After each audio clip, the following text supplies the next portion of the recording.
Today is the first Sunday of 2020. May this be a year of clear vision.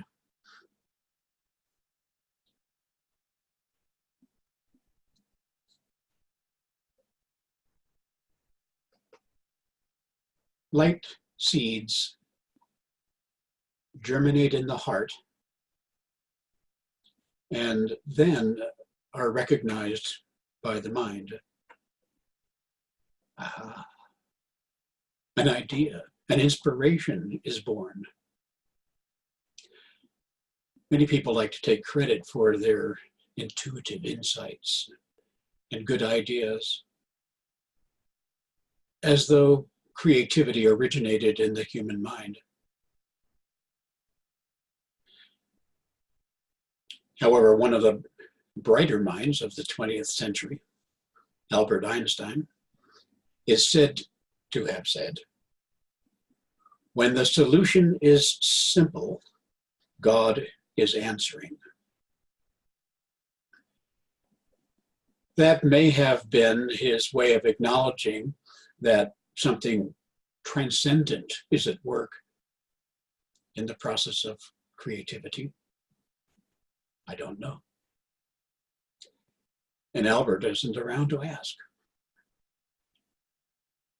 We'll have to ask ourselves.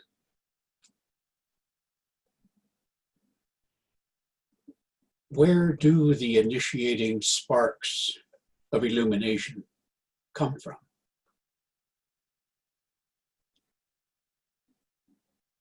Known or not, a sower of light seed is present in every human being, animating every living person as a source of life, providing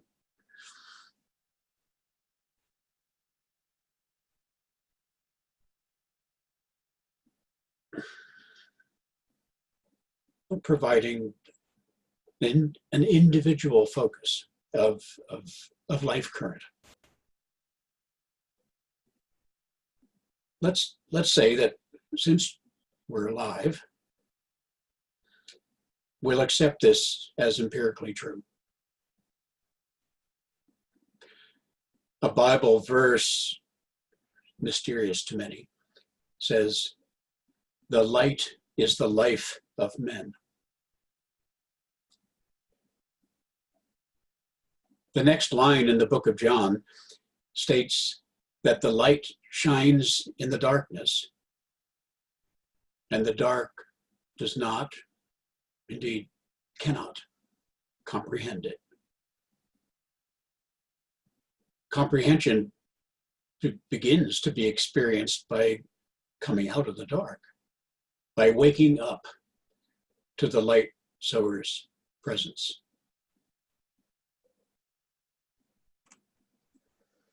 The sower of light seed, the source of life, is the individual incarnate angel or God being.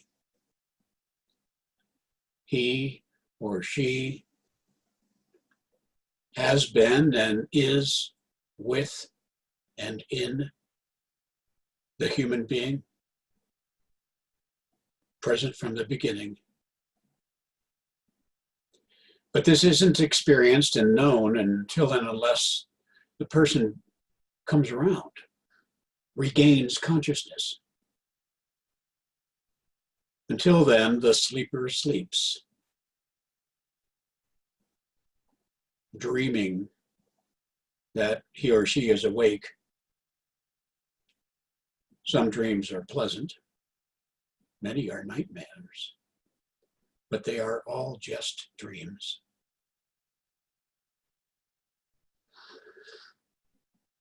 If you've ever read any spy thrillers, you know that in the jargon of espionage fiction, a sleeper agent or deep cover agent or mole refers to a spy sent to penetrate an intelligence organization or a government in order to access secret information. In some novels, the mole may be recruited early in life and doesn't even know he or she is a spy until activated by the spy master through some prearranged means. Ever think of yourself as a mole? I have. I don't want to stretch this analogy beyond its limited capacity. But we each began our lives unheralded, unnoticed, just one among billions, and important only to our parents and maybe a few others. The majority of people, it seems to me, pass their whole lifetimes without much or maybe any awareness of their inner magnificence that's there, just waiting to be released. Some discover aspects of it and channel that brilliant light through narrow apertures we call talent or genius of one kind or another. We admire the resulting positive contributions to the human condition. Wherever anything creative and innovative and beautiful appears, the wiser among us see it as God answering, something manifesting from an invisible divine source. Within the body of humanity is a small minority, however, who come to have an altogether different experience. Stretching our mole metaphor a little, the time comes for some when their individual heart and mind begin to become aware that the spy master is present and activating them. These first glimpses might even come in childhood and become more a knowing than a wondering. There is purpose to life. There is a purpose to my life. Words like these might touch essences of what is perceived. I feel I have a calling, maybe a way it occurs to some. Wonderful. These are signs of stirring and are familiar in past experience, I'm sure, to people now hearing or later reading these words. People who feel they have a calling may feel themselves special, even superior to others. But if it stops there, the spy master's message isn't getting through much. Having a calling is great. But what about hearing and acting?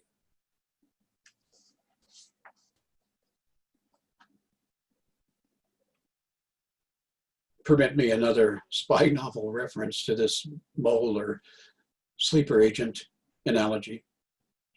We remember the spy master activates the agent by some prearranged means, and then the agent wakes up to his or her mission and acts to fulfill it.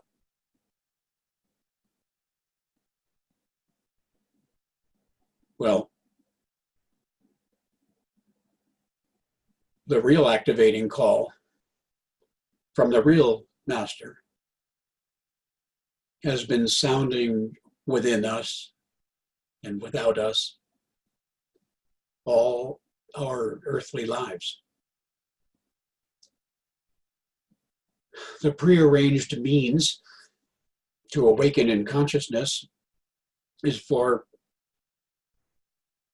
heart and mind to respond in openness and love to the presence of the sower of light seed. For some of us, maybe it took a while to sense this, to hear the call and begin to heed it and move with its compulsion. Maybe later we got a little distracted here or there along the way. None of that matters. What matters is being awake to play our parts in fulfilling the mission while we have the means on earth to do so.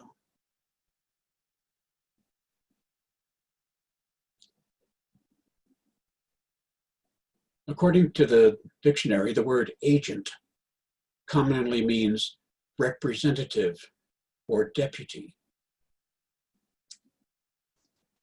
We might add emissary. The Latin origin of agent means simply to do. I'm reminded of the biblical admonition, but be ye doers of the word and not hearers only, deceiving your own selves.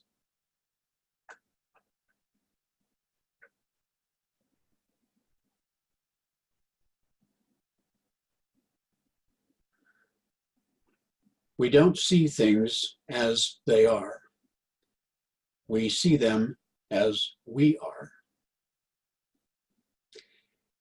This insight and quote is attributed to Anais Nin, a 20th century French Cuban American writer, actor, and feminist.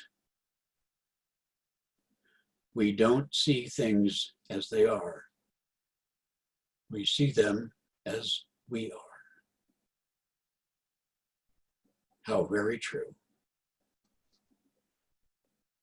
How the world looks to us depends completely on the personal identity we experience. I don't mean how we see facts themselves, though most facts we see and hear about are supplied to us second and third hand by various news media and by other people. I'm thinking more about how we interpret what we see and hear, what meaning we ascribe to it. Human habit dictates that people form opinions. This is good, that is bad. She is good, he is evil. I like this, I don't like that. This habit runs deep. But if we see the world through our angelic eyes, we know how futile and even destructive it is to judge things good and bad. Things are just as they are. But wait, there is so much injustice in the world. We have to do something about it all. Hold on. Where is what we see in the world?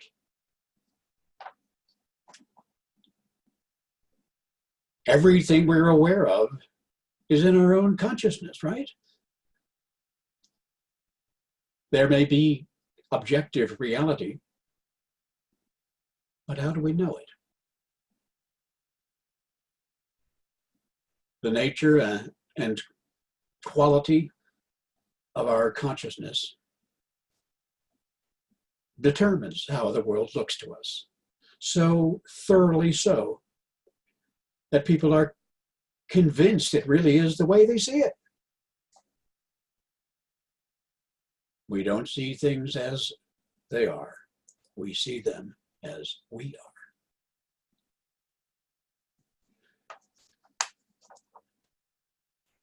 The judgment habit prevents clear vision. Judging, condemning, criticizing, blaming produce a make-believe world that only exists in our own heads.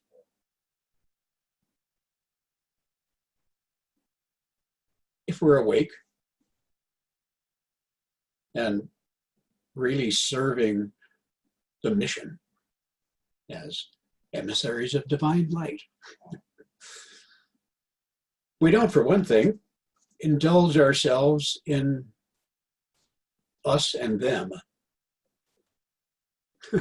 A very small false identity is revealed by the "it's me against the world" perspective, or maybe a "you and me" versus everybody else, a micro expansion of that. The smaller the identity,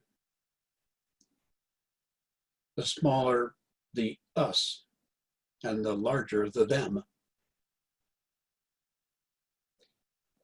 The darker reverse side of this duality is the narcissistic, I'm more powerful and more important than all of you. But let's consider, how large is my us? With spiritual 2020 vision, there's no them at all. It's just us.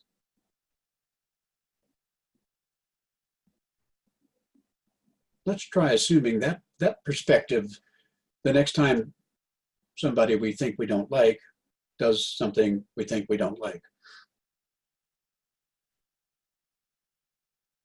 It keeps our hearts from being troubled and our ears from ringing.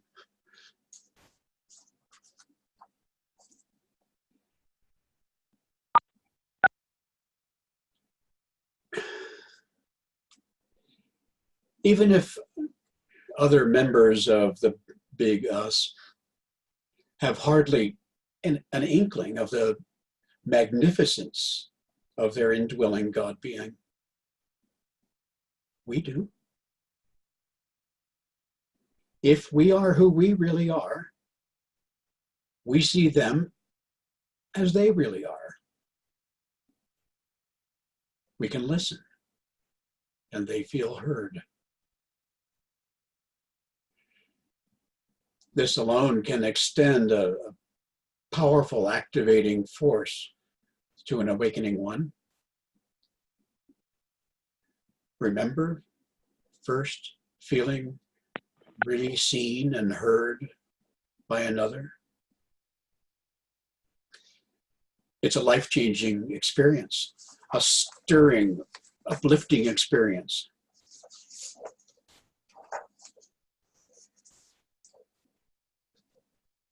The world is recreated in consciousness, not out there. I can't change anything out there, but I can uplift, inspire, and bless everything in my consciousness. And guess what? That is the mission. Being in the world this way, we discover that we're not of it. We're in the world to shine our light, to sow light seeds in the heart of humankind and in the planetary body. We're not products of the world. We're not subject to it, not controlled by it. The world is however it is, and I love it anyway.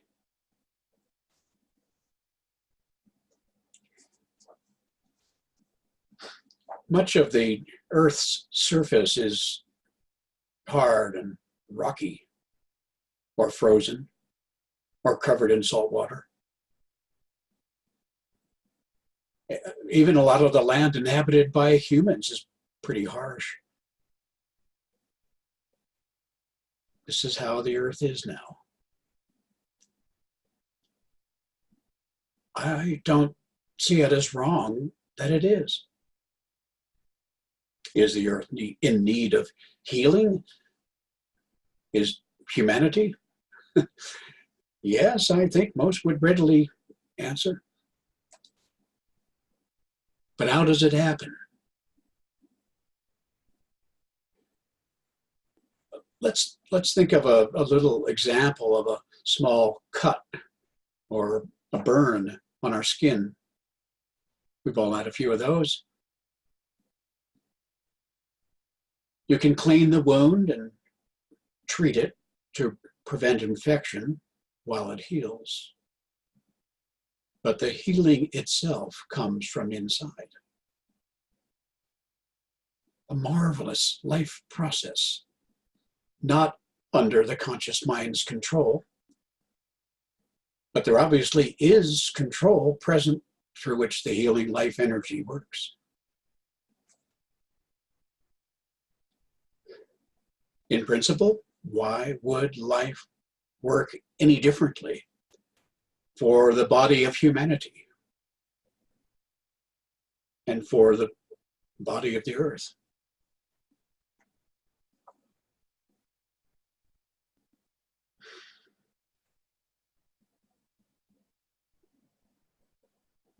Living in our real identity, we're immediately, intimately acquainted with the spirit and character of the one whose world this is.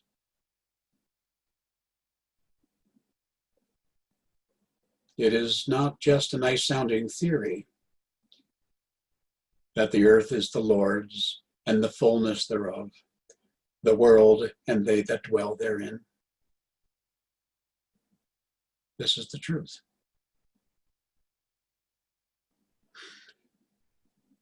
And you and I are each one of the many lords who together compose God for this world.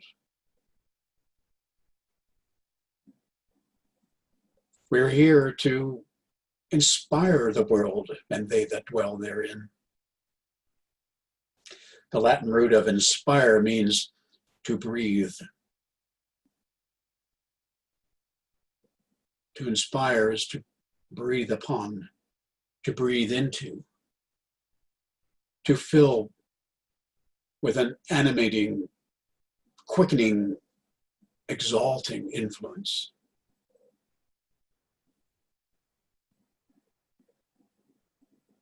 The spirit-infused earth itself expands and softens as we people live our mission.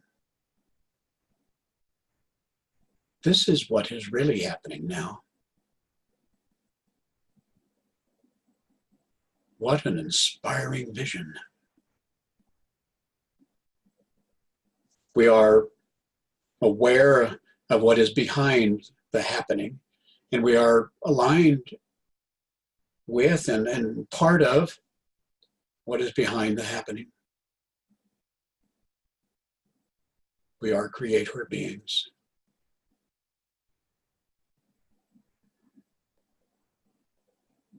All things are made new when we see them new.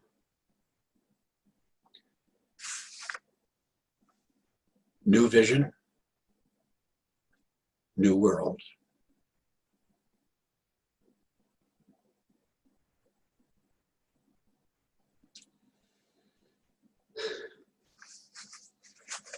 I would invite and welcome any who might like to add.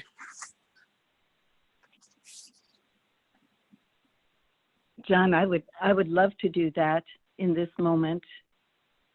in such thankfulness for those words, the power of the words that you spoke that reflect this germination of the light seeds in your heart, and then coming forth through your open mind.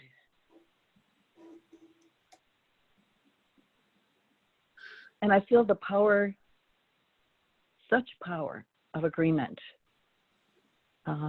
as all of us on these lines and beyond are attuned to this agreement and feel the power of love, the power of light, and knowing that for this cause, I speak for myself, came I into this world the way it is. And that clear vision to not have it clouded by judgment, as you said, is such a key in this. To look with the eyes of love and pour out the blessing of love today. Thank you, John. John, Pendel here. Your light shines brightly in this time, and I pull many pearls from it. One of this is we see things as we are. We see things as we are. Vision is for observation, I thought, for many years. And I learned something life-changing. The eyes are the light that we shine into the world. I am inspired by people who have light in their eyes. They have that for a reason. They are shining the light, but they also, with those shining lights, perceive life here on earth as a light. Their burden is light. Their associations turn out to be light.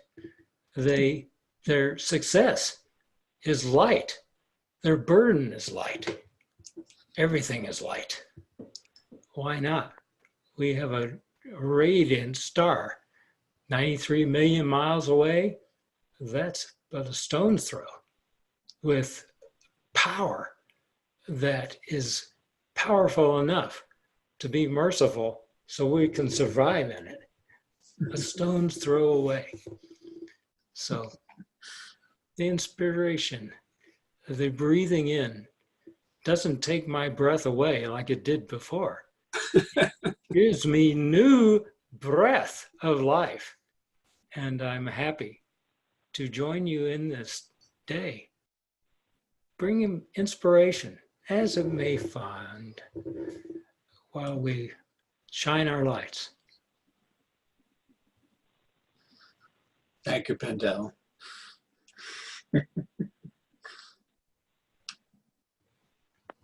Hey, John, this is David here. What a triumphant song that was that Pendel just sang. And it's so good to be in his company and with Pamela and with you and all the other angels on the line. I want to try out something new this morning, paraphrase a phrase from the Bible. Before Yoronda was, I am. Before Martin was, I am.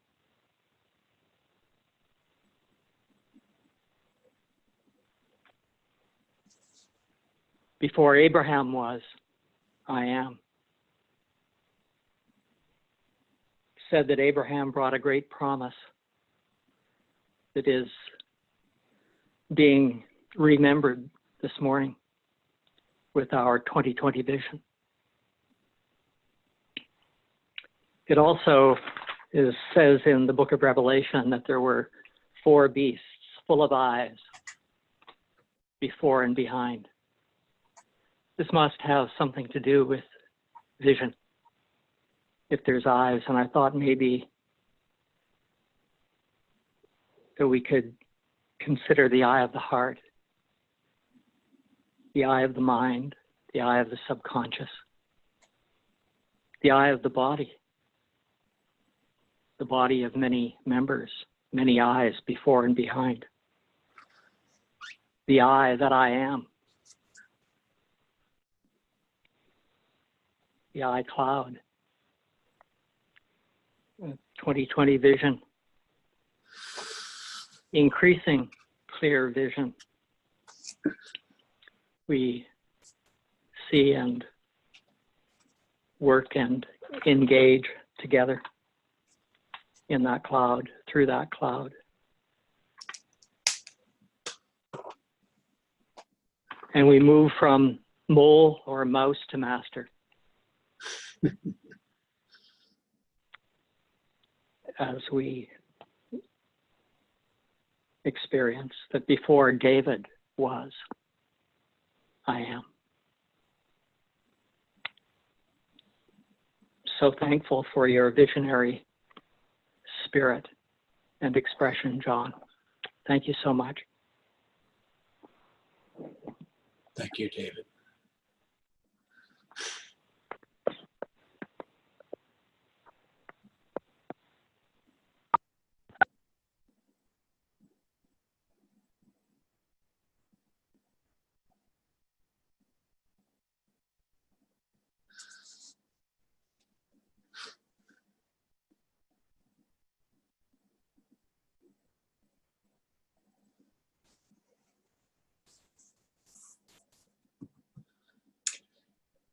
Not not wishing to curtail the creative expression through any others, perhaps this draws our time together toward a close.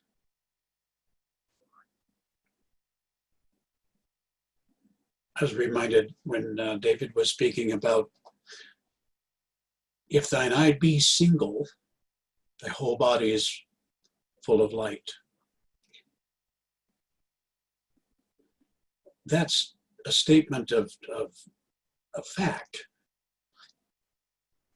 If our vision is single and focused, our experience is one of being filled with light. That light shines. It is recognized sometimes and not recognized by others. That doesn't matter. It's that it shines at this level of creation. And that's what we are here for. So with our new vision, we create a new world in our consciousness. And all things are made new.